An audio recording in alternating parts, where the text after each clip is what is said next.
Have you read the news? Have you let it get you yet? People there are saying how bad's it gonna get? And I've been calling to the sky, please don't let more bullets fly.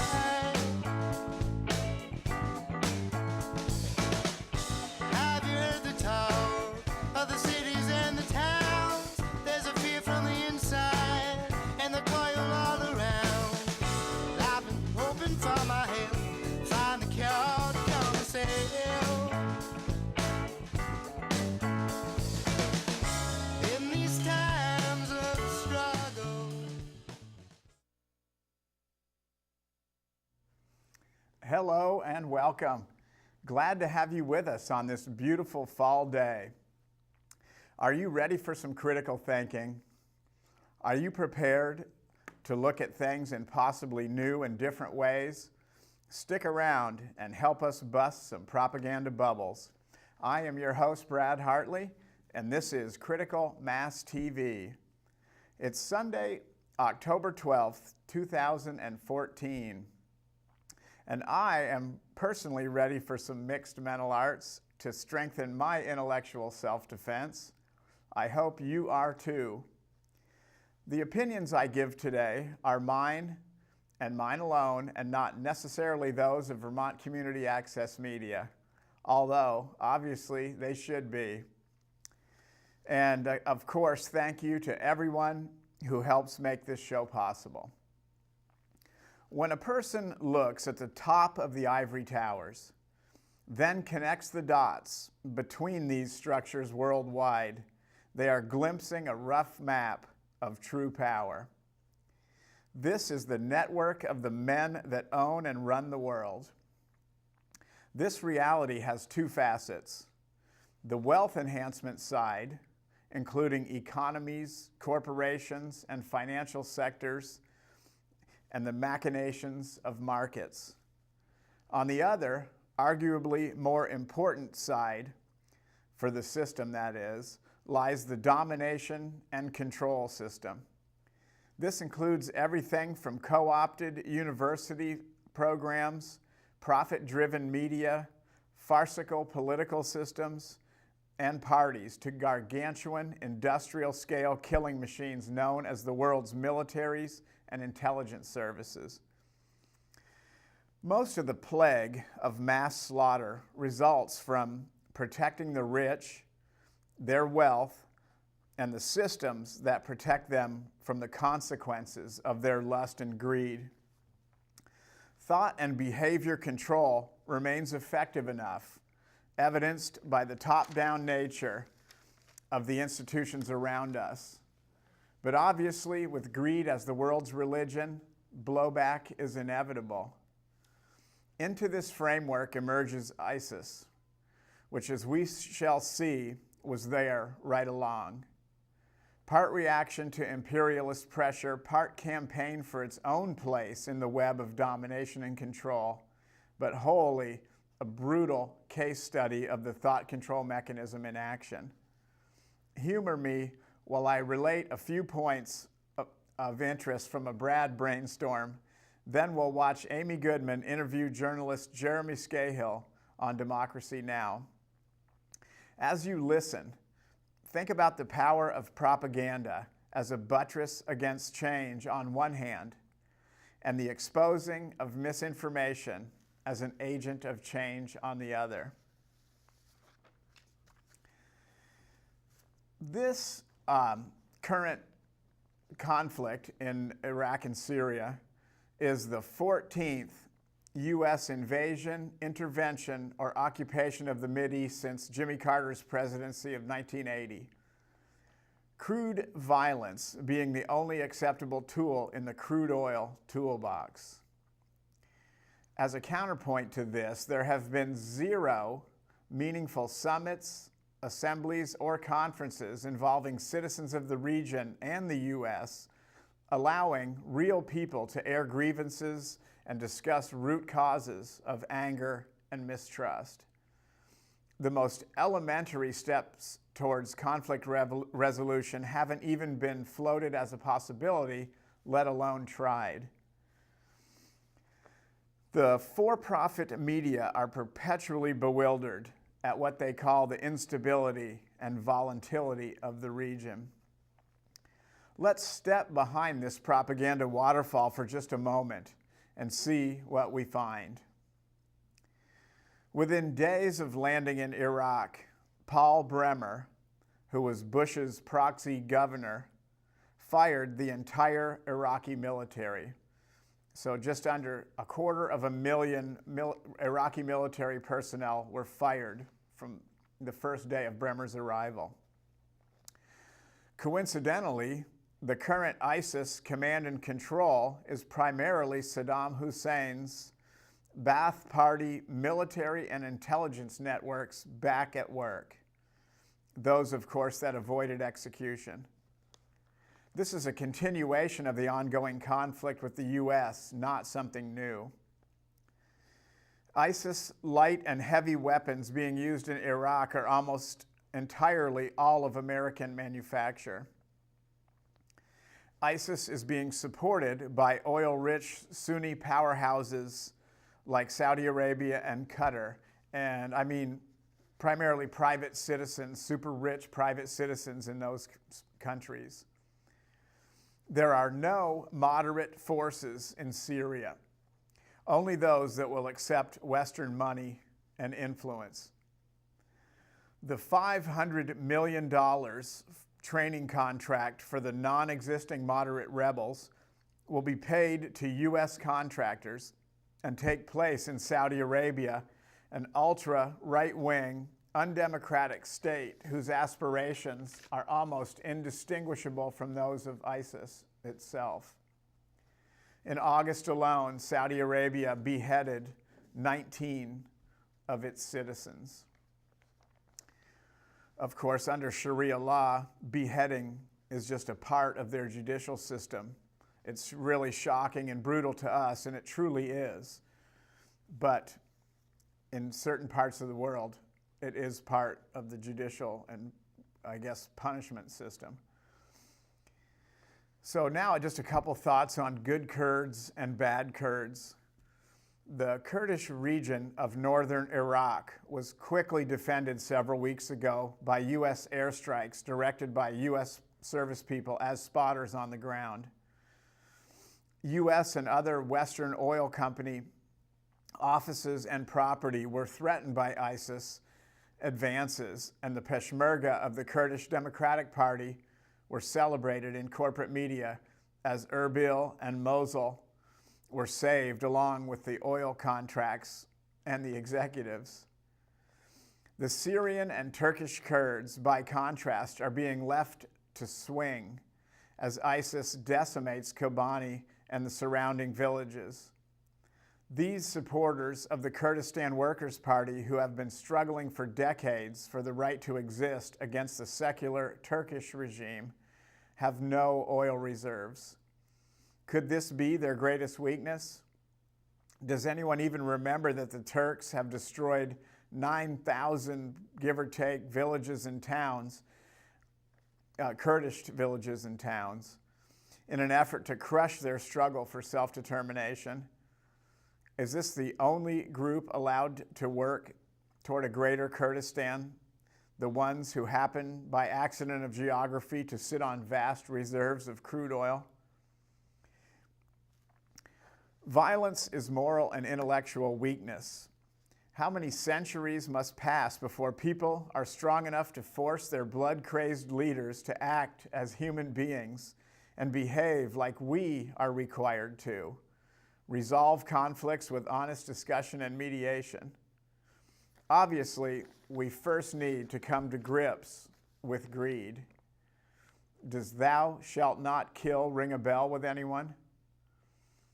Lastly, it was announced last week that U.S. oil and gas production moved past that of Saudi Arabia, meaning we hardly need their product. While this should be a pressure release valve, the greed cult reaction is to export excess capacity while maintaining these imports from the Middle East. This fucked up philosophy has traction because it maximizes profit. There's actually a large legislative push on right now to legalize the exportation of U.S. crude and gas, which was, of course, made illegal after the 1973 oil embargo. So now we are going to watch the video interview of Jeremy Scahill by Amy Goodman on Democracy Now! If you could play that video for us, Jim, I'd appreciate it. This is Democracy Now!, democracynow.org, The War and Peace Report. I'm Amy Goodman. Vice President Joe Biden said Thursday it'll take a, quote, hell of a long fight for the United States and its allies to stop the advance of militants from the Islamic State in Iraq and Syria. But during the same speech, Biden admitted the Islamic State poses no existential threat to the nation's security. His comment comes as Australia becomes the latest country to join the U.S.-led fight. Prime Minister Tony Abbott said Australian planes will take part in the air campaign and that special forces would be deployed. The Americans certainly have quite a substantial special forces component on the ground already. My understanding is that there are UK and Canadian special forces already inside Iraq.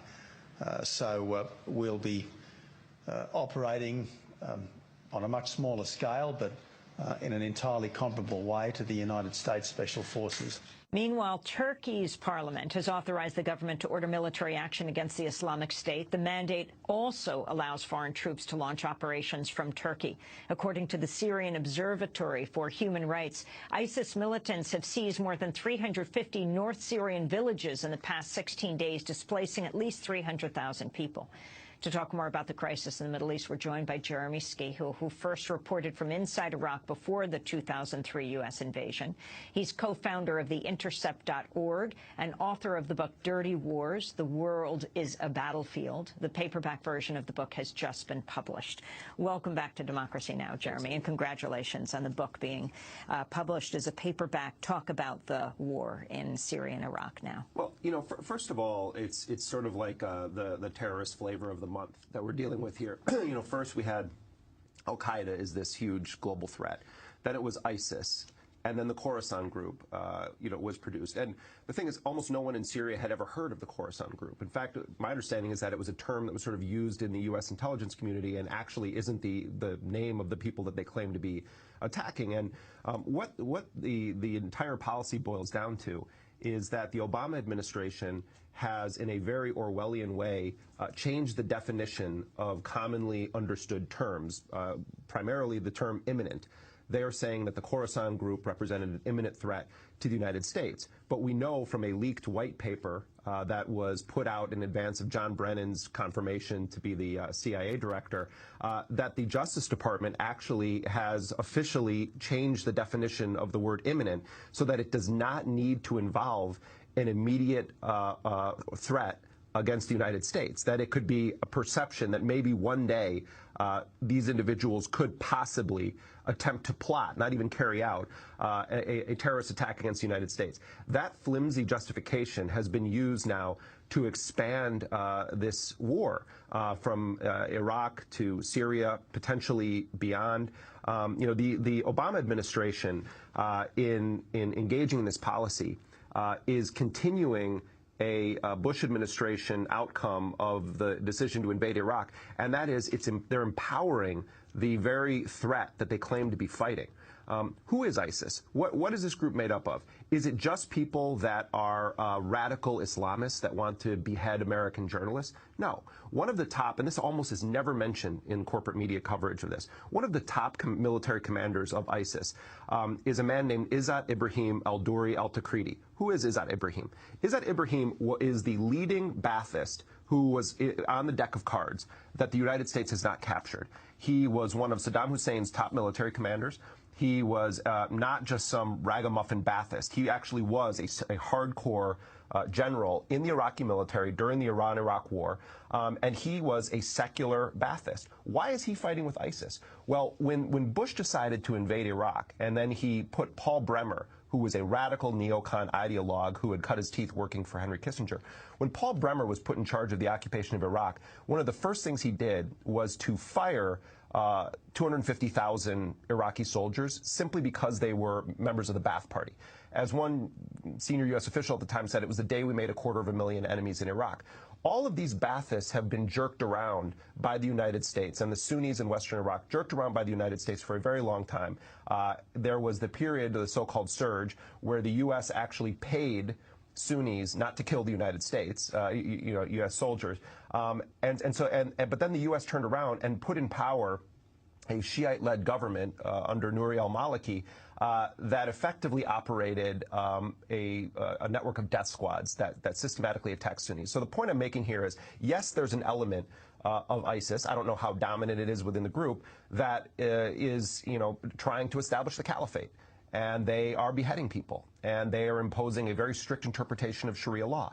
But there are also, and I would suspect that they're best military figures, there is also a large contingent of people that are fighting the same battle that they were fighting when the United States originally invaded.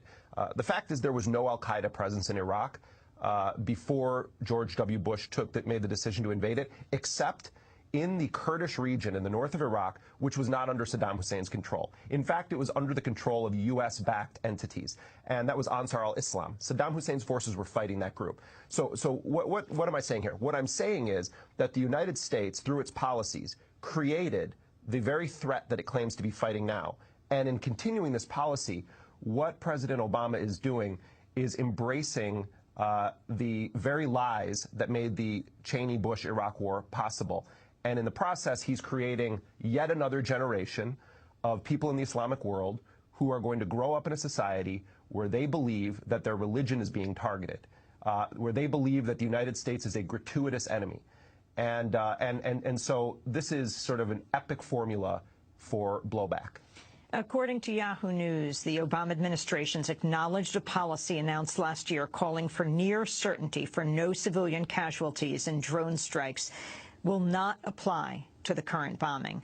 The admission came in response to queries about a strike that killed up to a dozen civilians in the Syrian village of Kafr Daryan last week. Right. I mean, this is kind of kabuki drone theater here, because the reality is that even in their drone strikes that are supposedly done with precision and every precaution is taken not to kill civilians, the reality is that they've created a mathematical process for churning out the number of civilians killed in drone strikes that will always result in zero. Because if they kill a so-called jackpot, the target that they're aiming for, and they kill other unknown individuals, the system that the Obama administration, the U.S. military, and the CIA have developed is that anyone who is an EKIA, enemy killed in action, is someone who we don't have proof that they're innocent. In other words, it's sort of a reversal of the idea that you're innocent until proven guilty. If you are near someone that the U.S. was intending to kill, the presumption is that you are an EKIA, you're an enemy killed in action, unless someone can prove that you weren't. And I mean, most of these drone strikes we don't know anything about. So in a way, the fact that they're saying this, it has actually very little meaning, except that they're going to have even less regard for civilian lives than they already do through their kabuki theater with their existing drone program. Let me ask you about former Defense Secretary Leon Panetta, the book that's coming out, Worthy Fights.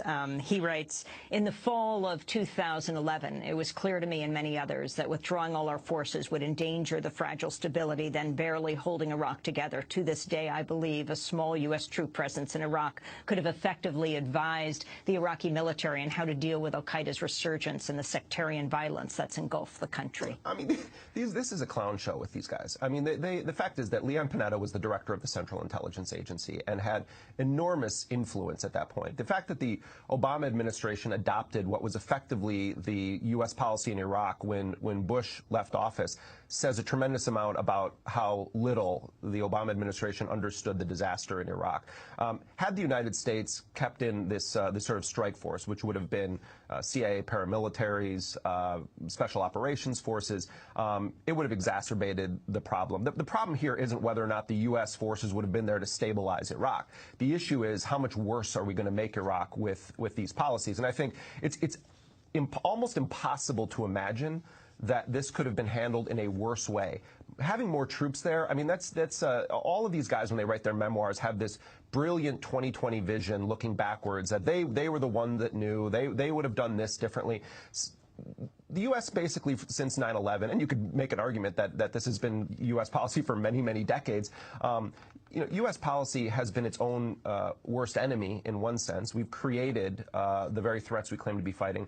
But on the other hand, if you actually look at who benefits from this war, beyond entities like ISIS, because they do benefit from this. Every time we kill civilians in drone strikes, Al-Qaeda in the Arabian Peninsula becomes stronger in the sense that they have a greater propaganda movement that they can roll out. The war industry. Lockheed Martin is making a killing off of the killing. Every Tomahawk cruise missile that's launched, the next generation of drone aircraft is going to be coming out. They're working on jet-propelled drones that are going to be able to stay in the air for a very long time. The war industry is in its twilight right now under Mr. Transformative Presidency Barack Obama. His administration has been an incredibly great friend to the war industry. And outside of some small groups of loony bins that are in Syria and Iraq, the war industry is the greatest beneficiary of this policy. ISIS killing the journalists and the beheadings. Yeah, I mean, this is, first of all, this has haunted me a lot. I mean, obviously, as a journalist who's worked in those areas, and I have a lot of friends now who are in those countries. I was horrified at it. In watching the videos, though, and they were so, in both the case of James Foley and Stephen Sotloff, they're so calm in the statements that they are giving, and it's impossible to imagine that they know that they're going to be killed in those moments. And, my suspicion, and, I've done some reporting on this, is that they had been put in that position repeatedly and told, you have to say this statement. And in other words, they were subjected to mock executions over and over and over again. So, and if you notice in the videos, you don't actually see their heads being cut off. I think it's possible that that was like read number 31 for James Foley of this statement, and they took the best cut of that, and he may have been killed in another context, and then they placed it there. They have them in the orange jumpsuits. We know that they had been waterboarded. Where does this come from? This is inspired by what we did to Muslim prisoners around the world when we put them in gulags in Poland and Thailand and elsewhere in these so-called black sites. When we took them to Guantanamo, or we threatened their family that we were going to kill their families, or we put them in small boxes where they couldn't lay down and couldn't stand up, and we brought in psychiatrists to, in a very sick, macabre way, investigate and exploit the fears of the Muslim prisoners that we took under the auspices of fighting terrorism, and we would stick people in boxes, and if they had a fear of spiders, we would put a caterpillar in the box and tell them it was a tarantula to try to terrify them. JSOC, the Joint Special Operations Command, ran a torture factory in Iraq at a camp called Camp Nama, which is nasty ASS military area, where they were just torturing people, trying to find the next target to hit. These militants are adopting the very tactics that the United States used and continues to use against Muslims that it captures. And there has never been a more intensely dangerous time for journalists. On the one hand, you have episodes like this where journalists are being beheaded. In Mexico, journalists are being gunned down by narco cartels or pro-government forces for telling the truth and reporting. Freelancers and mostly Arab or Muslim journalists are on the front lines being killed in record numbers in Somalia as well. And then here at home, in the United States, there's a war against journalists and a war against whistleblowers. The U.S. government is intent on tracking who is giving information to journalists that is not officially cleared by the White House. And the message that they're sending is we only want the official statements to be out, or our official leaks. When the Khorasan group popped out of nowhere, and we're told, like, this is the greatest threat. In fact, on NBC News, there was a fantastic Brian Williams, when he was announcing the new latest greatest threat trademark. He had a graphic next to him that just said the new enemy. And it's like, we could just take a picture of that, and every year, or apparently now it's going to be every 2 or 3 months, we can just have Brian Williams there with the new threat. It could become an annual holiday in this country where we just celebrate whatever new war is going to give Lockheed Martin and Boeing and all these companies tremendous profits.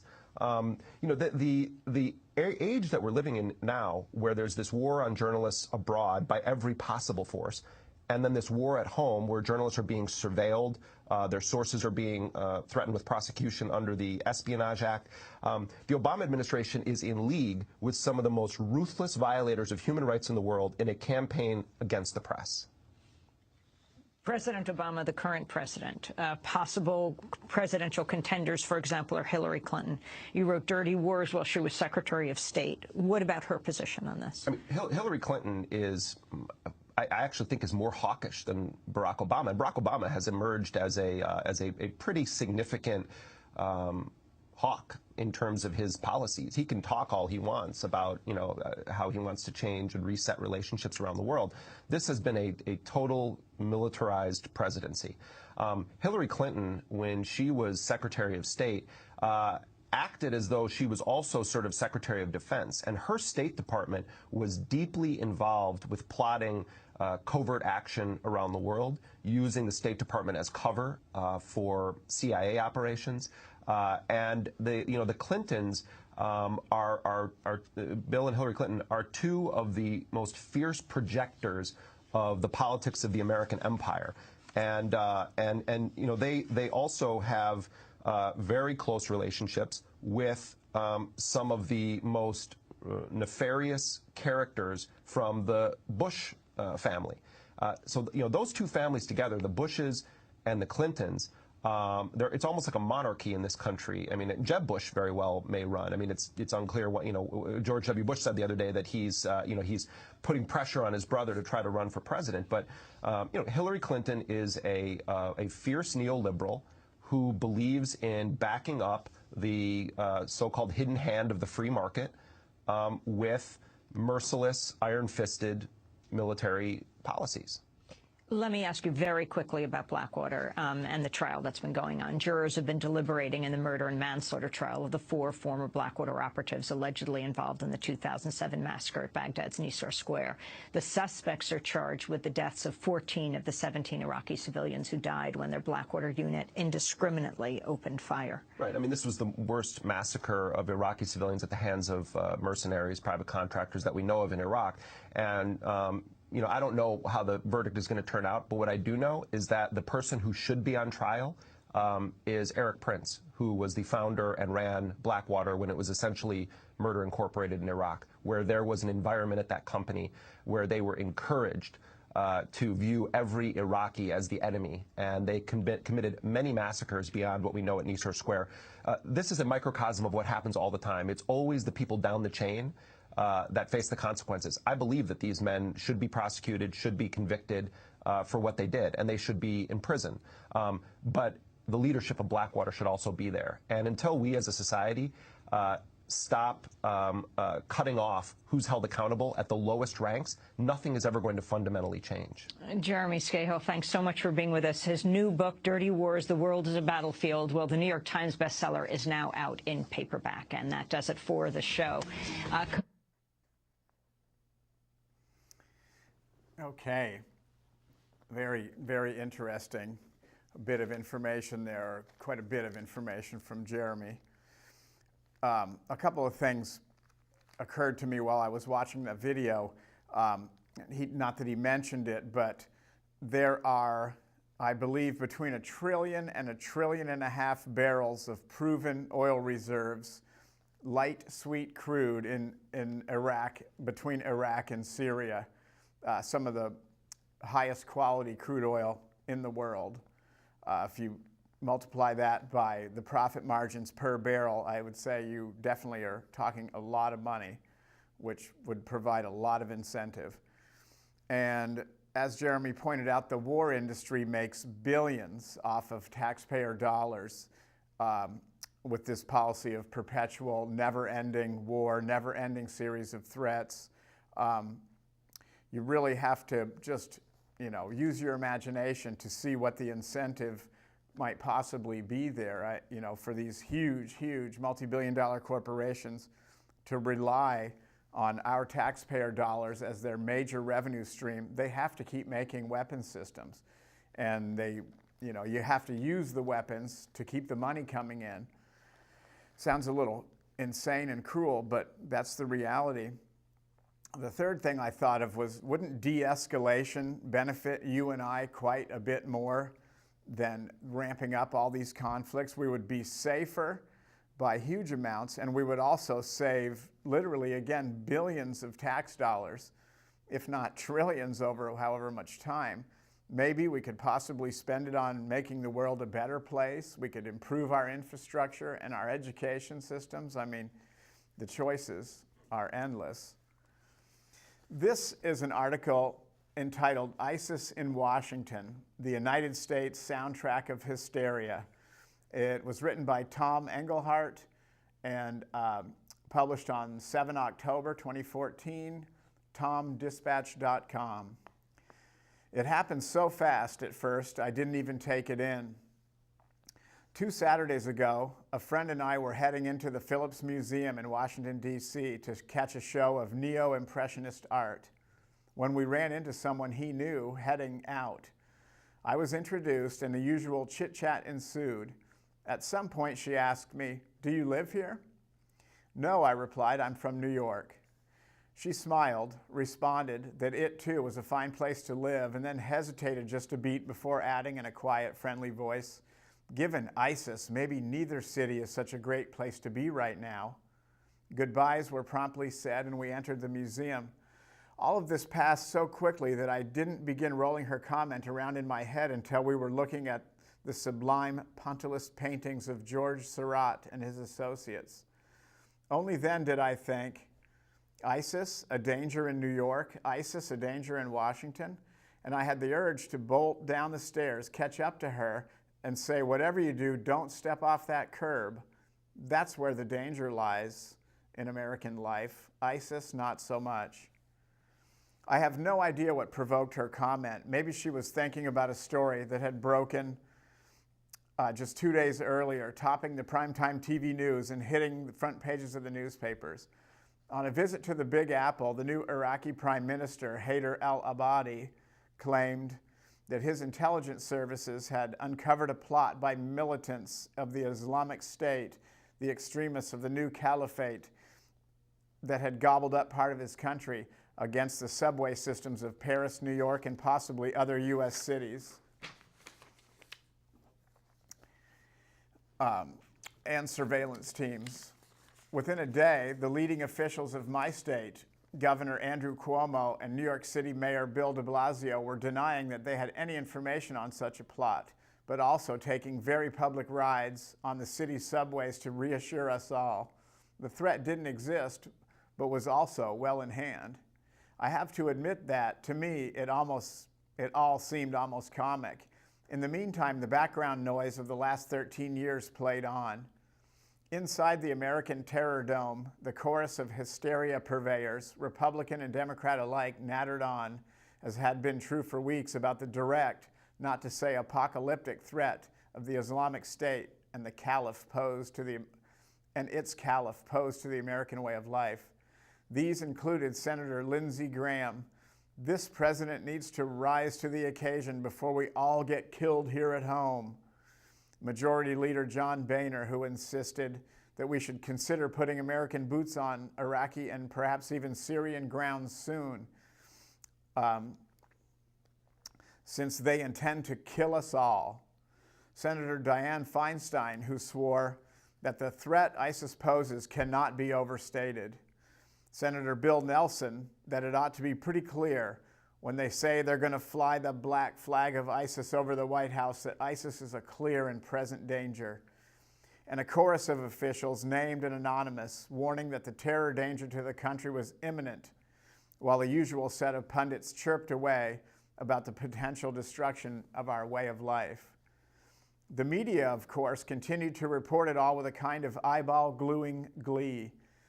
The result, by the time I met that woman, 71% of Americans believed ISIS had nothing short of sleeper cells in the U.S., shades of homeland, and at least the same percentage, if not more, depending on which poll you read, were ready to back full-scale bombing campaigns promptly launched by the Obama administration against the group.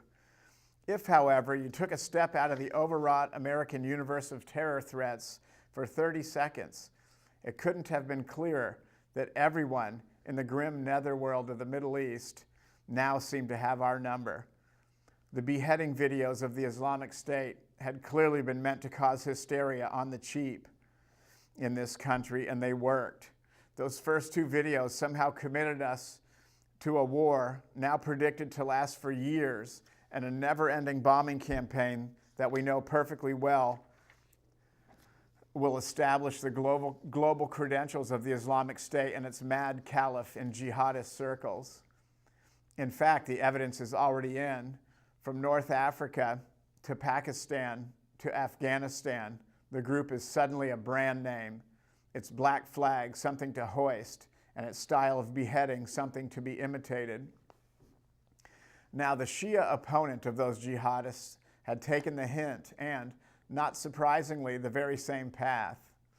The Iraqi prime minister, whose intelligence services had only recently been blindsided when IS militants captured huge swaths of his country, claimed to have evidence that was guaranteed to set loose the professional terror mongers and hysterics in this country, and so, assumedly, increase much-needed support for his government. Or perhaps that woman I met had instead been struck by the news only days earlier that in launching a bombing campaign against the militants of the Islamic State in Syria, the Obama administration had also hit another outfit. It was called, so we were told, the Khorasan Group. And unlike the IS, it had the United States of America, the homeland, right in its bomb sites.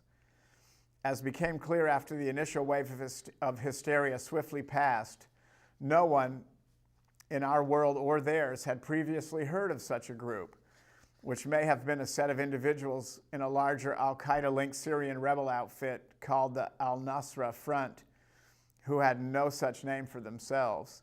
Whatever the case, it seemed that the Obama administration and connected intelligence outfits had our number too. Although Khorasan was reputedly plotting against airplanes, not subways, transportation systems were evidently our jugular when it came to such outfits. This group, we were told in leaks by unnamed American intelligence officials, was made up of a cadre or collection of hardened senior al-Qaeda types from Afghanistan who had settled in Syria not to overthrow Bashar al-Assad or create a caliphate, but to prepare the way for devastating attacks on the American homeland and possibly Western Europe as well. It was, as Director of National Intelligence James Clapper put it, potentially yet another threat to the homeland, and it was imminent. As U.S. Central Command insisted in announcing the bombing strikes against the group, it involved imminent attack planning. The Khorasan Group was, as Lieutenant General William Mayville, Director of Operations for the Joint Chiefs of Staff, in the final stages of plans to execute major attacks against Western targets and potentially the U.S. homeland. Had we not hit them hard, they would be, so American intelligence officials assured us, on the verge, or at least the verge, of developing bombs so advanced that using toothpaste tubes, rigged electronic devices, or possibly clothes soaked in explosive, their agents would be able to pass through airport security undetected and knock plane after plane out of the sky. Civilization was in peril, which meant that blazing headlines about the plot and the group mixed with shots of actual bombs, ours of course, exploding in Syria, and a sense of crisis that was, as ever, taken up with gusto by the media. As Glenn Greenwald and Murtaza Hussain pointed out in a devastating report at The Intercept, the whole Khorasan story began to disassemble within a day or so of the initial announcement and the bombing strikes in Syria. It took next to no time at all for that imminent threat to morph into aspirational. planning for reporters to check with their Syrian sources and find that no one knew a thing about the so-called Khorasan group, for the taking down of those airliners to gain an ever more distant and possibly even fictional look. As ever, however, pointing out the real dangers in our world was left largely to non-mainstream sources, while the threat to our way of life, to Washington and New York, lingered in the air. This sort of soundtrack has been background noise in our lives for the last 13 years. And like familiar music, or muzak, it evokes a response that's almost beyond our control. The terror about terror, sometimes quite professionally managed, as in the case of the Khorasan group, has flooded through our world year after year after year. ISIS is just a recent example of the way the interests of a group of extremists in making themselves larger than life, and the interests of groups in this country in building up or maintaining their institutional power have meshed. Terror as the preeminent danger to our American world now courses through the social bloodstream, helped along by regular infusions of fear from the usual panic meisters. On that set of emotions, an unparalleled global security state has been built and funded, as well as a military that, in terms of its destructive power, leaves the rest of the world in the dust. In the process, and in the name of protecting Americans from the supposedly near-apocalyptic dangers posed by the original Al-Qaeda and its various wannabe successors, a new version of America has come into being, one increasingly willing to bulldoze the most basic liberties, invested in the spread of blanket secrecy over government actions, committed to wholesale surveillance, and dedicated to a full-scale loss of privacy.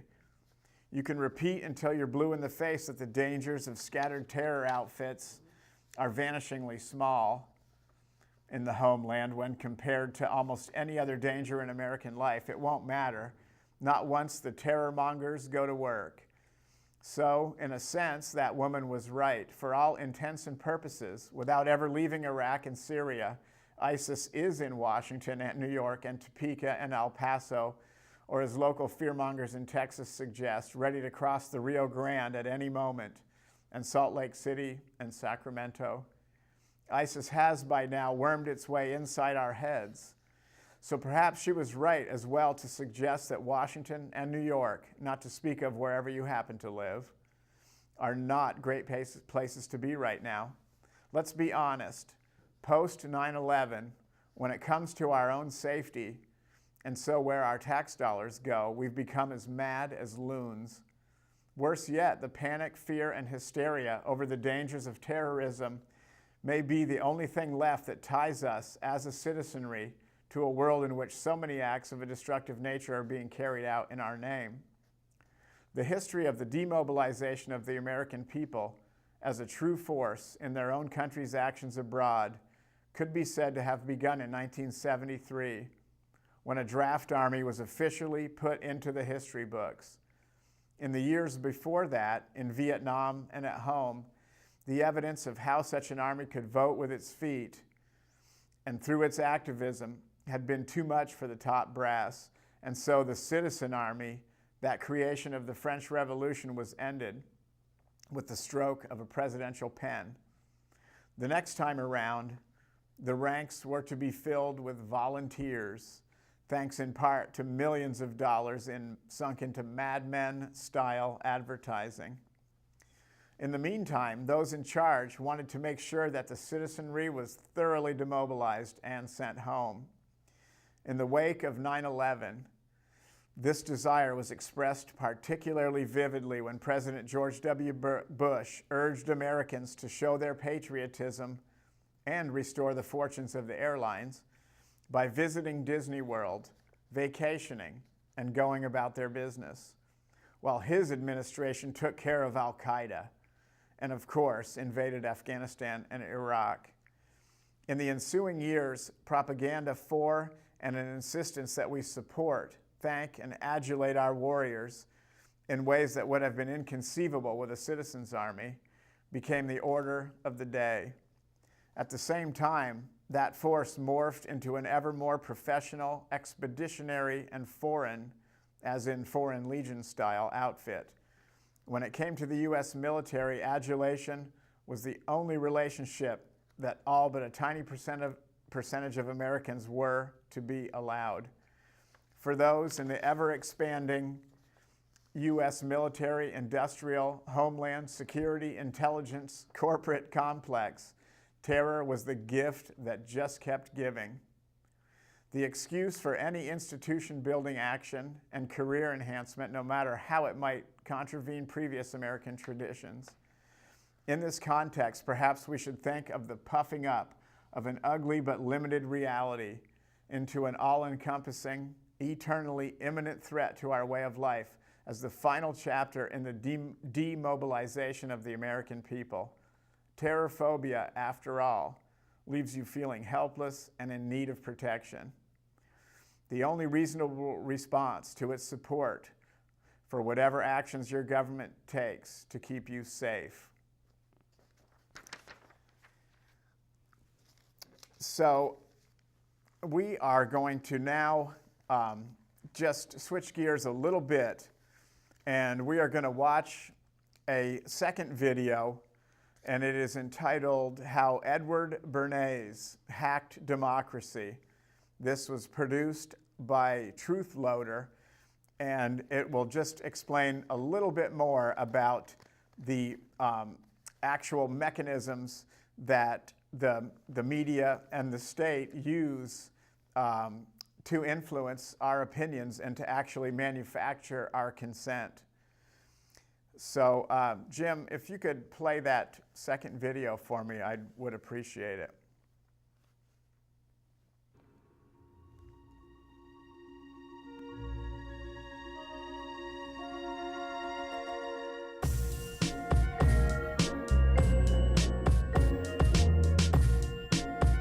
So democracy is just about the best idea we've ever come up with for running a country, or so we have been told again and again. But like any system, it can be hacked, it can be subverted, it can be compromised, broken, and manipulated.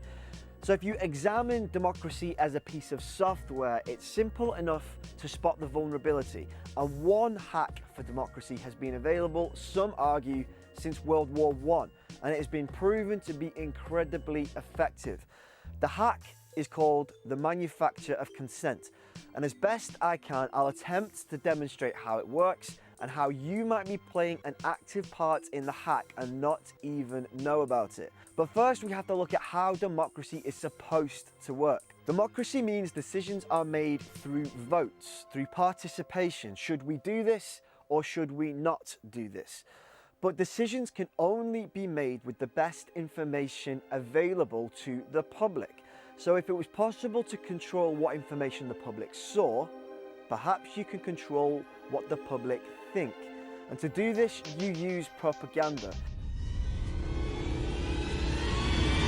Some of people's concerns have grown out of bogus claims that we plan to set up panels of bureaucrats with the power to kill off senior citizens.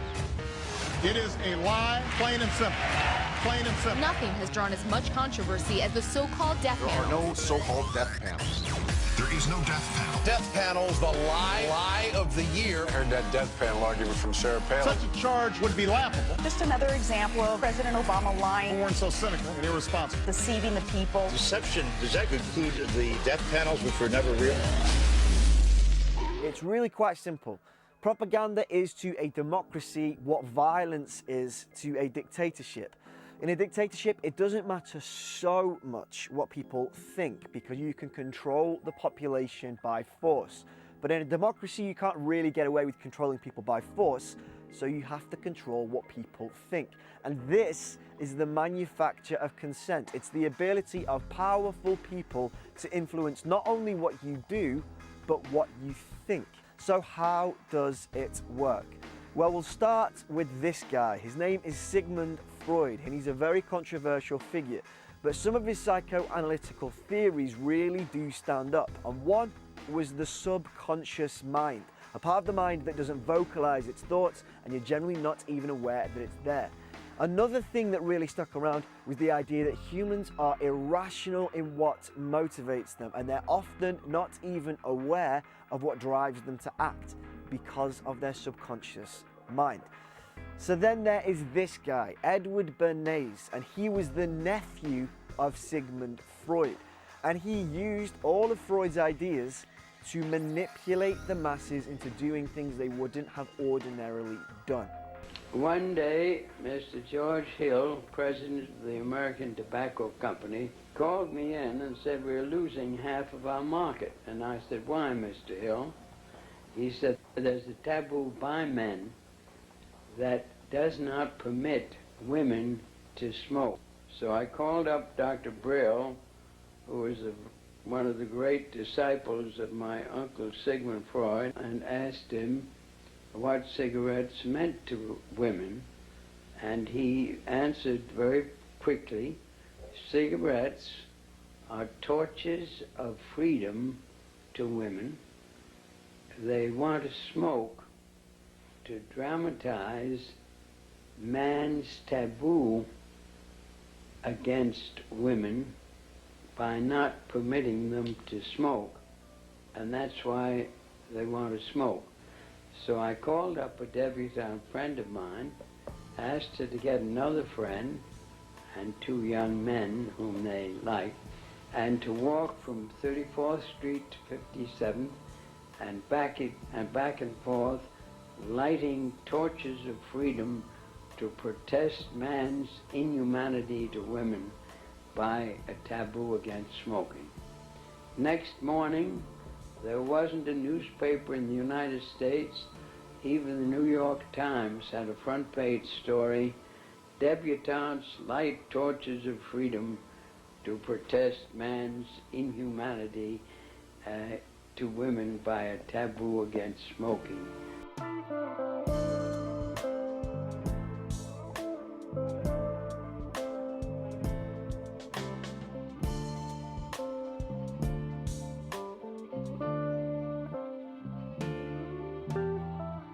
So how does this work in the mass media? Well, the first time these ideas made their way into the mass media was during World War I in the United States, because everybody at that time was kind of about going to war. So they wanted to whip up some anti-German frenzy.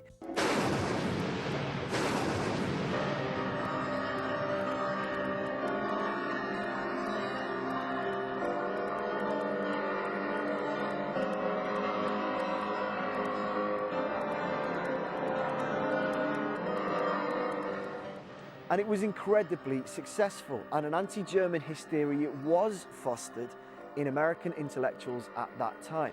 Walter Lippmann was a major player in that organization. He was a journalist, and he said this: we can manufacture consent by means of propaganda. And by that, what he means is we can get the people to do the things that we want through propaganda. Edward I Got Ladies to Smoke Bernays was also heavily involved, and he said the more intelligent members of the community can drive the population into whatever they want by what he called the engineering of consent. It is the essence of democracy, he said. So from the early part of the 20th century, you had some very clever people working in some powerful and effective organizations suggesting that democracy is not about people knowing what is going on in the world and offering their vote upon it. Instead, it was about a small number of people manipulating the will of the voting class to their own ends.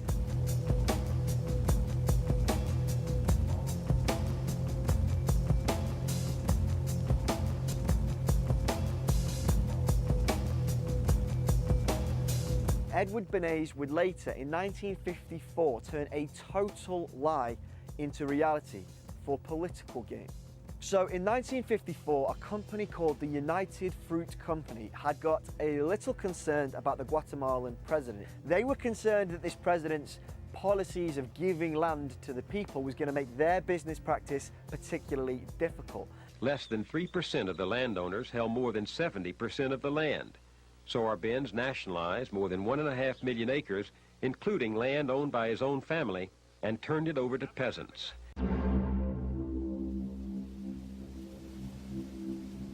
So they employed Edward Bernays to smear the reputation of the Guatemalan president. And Bernays played into the huge fear of communism that was so apparent at that time. The American people recognized that the one real issue, not the phony issue, was the issue of communism, corruption, all tied up with the Korean War. It means that the American people are sick way down deep inside at what's been going on. He convinced the United Fruit Company to find a top Latin American politician to condemn the actions of Jacob Arbenz. He planted stories in the press about the growing influence of Guatemala's communists. He set up a network of intelligence agents to survey Guatemala, and he then passed these agents off as legitimate sources to journalists. Despite all of this information being false, his campaign worked. It created an atmosphere of fear in the American public's mind.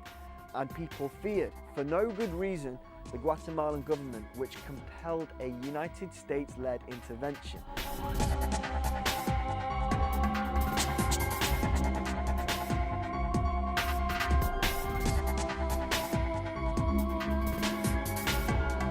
So, the democratically elected president, Arbenz, was overthrown and replaced by a dictator. The United Fruit Company got what they wanted, and it was Bernays' manipulation of people's fears which had helped them to get it. So the tools that Bernays has developed are powerful ones. They demonstrate just how malleable the masses are if carefully designed propaganda is placed in the right place at the right time. He also showed that people could be manipulated politically, and not just manipulated into buying things they don't really need. His methods have been proven to be effective. This is called the manufacture of consent, where you absorb carefully designed information, much like the information presented by Edward Bernays, and then you spew out an opinion or a thought or an action which has been very carefully planned for. Bernays believes this to be the essence of democracy. So what do you think? Is this a good way to run a society?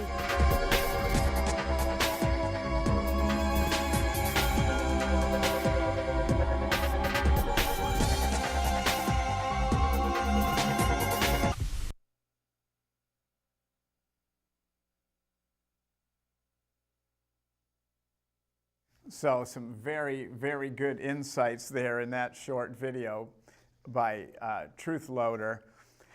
It's important to remember that we are surrounded, literally immersed in both commercial propaganda, which is probably better known as advertising, and then political propaganda that we are watching on our local news as well as the national news networks that we all tune into every evening and really rely on to get quality information so we can plan our own futures and maybe possibly help work to plan all of our futures. Just right here in Vermont, if you peek in the Burlington Free Press or watch on any of the state's major papers, you will see the Vermont Gas Company all of a sudden starting to really get a little bit more complex in the creation of their ads and their commercial propaganda. Of course, they are trying to refute or push back against a popular campaign by people in the state pointing out the fact that the project is primarily designed to assist a couple of corporations in making a tremendous amount of money, that investing in fossil fuel infrastructure from here on out is probably counter to all of our best interests. But just as in the plastics make this possible campaign and many, many others, when an industry sort of gets in trouble or a particular company, they will use Bernays tactics to the letter to help influence the public opinion and our individual opinions. So just never, ever be naive to the fact that your thoughts are being controlled. So the more you are aware of that, the more you can resist it. This is Brad Hartley, and you have been watching Critical Mass TV. I appreciate you tuning in, and we will talk to you next time. Thanks again. Have a very good night.